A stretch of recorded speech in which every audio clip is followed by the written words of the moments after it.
Bunları keserken çek. O şekilde ayrı.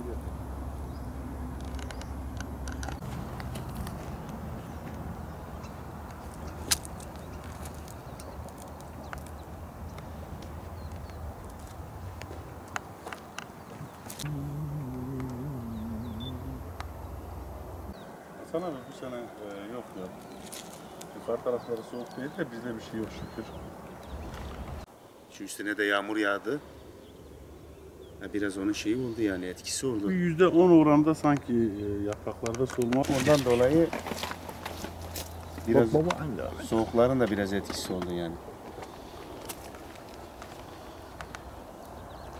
Ben şikayetçi değilim şükür.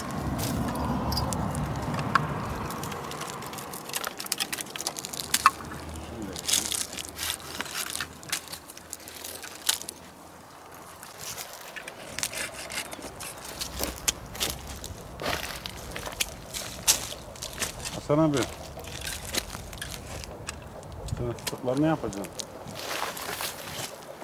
Fıstıkları bakacağım yani çünkü ihtiyaç var yani.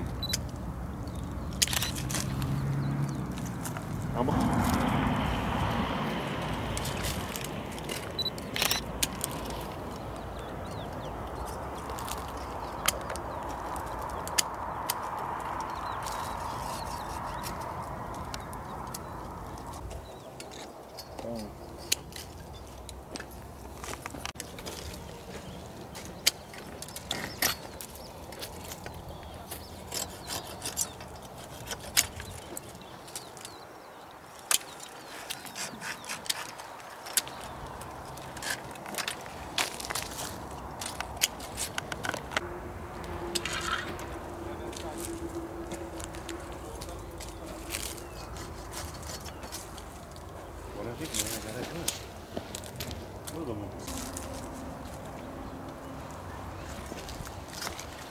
Birkaç ay önce kuraklıktan korkuyorduk.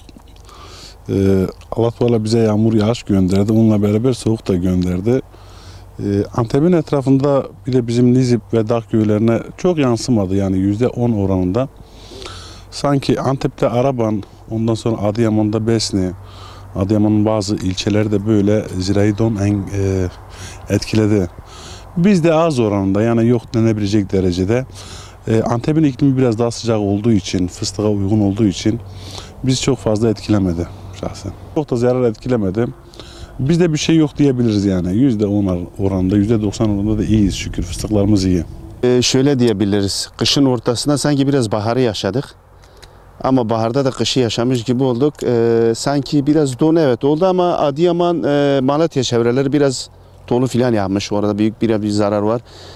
Ama Antep yani Nizip tarafını diyelim. Nizip'te olduğumuz için.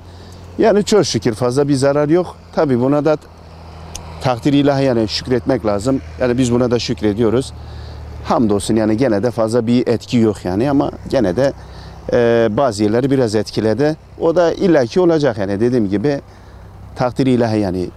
Yani bu yıl fıstık baktığımız zaman tabii şimdi fıstık yani derler hani bir sene olur bir sene olmaz ama tabii bu sene de gene güzel yani %40 bantlardan filan Antep'te biraz bu sene yani güzel yani ama gene de buna da yani şükretmek lazım. Kış tabii evet kış biraz şey yaşadık baharı yaşadık ama baharda da biraz yani böyle kışı yaşadık ama şükürler olsun gene de fazla bir etki yok yani.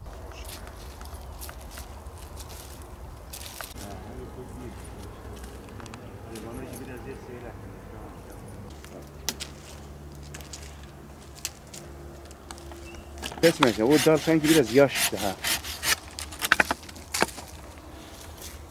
Yani dolu oldu ama gene de fazla bir etki olmamış yani hamdolsun. Bizim fıstıklar Gene kurtarmış yani kurtarmış kendini. Sanki donda biraz yapraklar soldu ama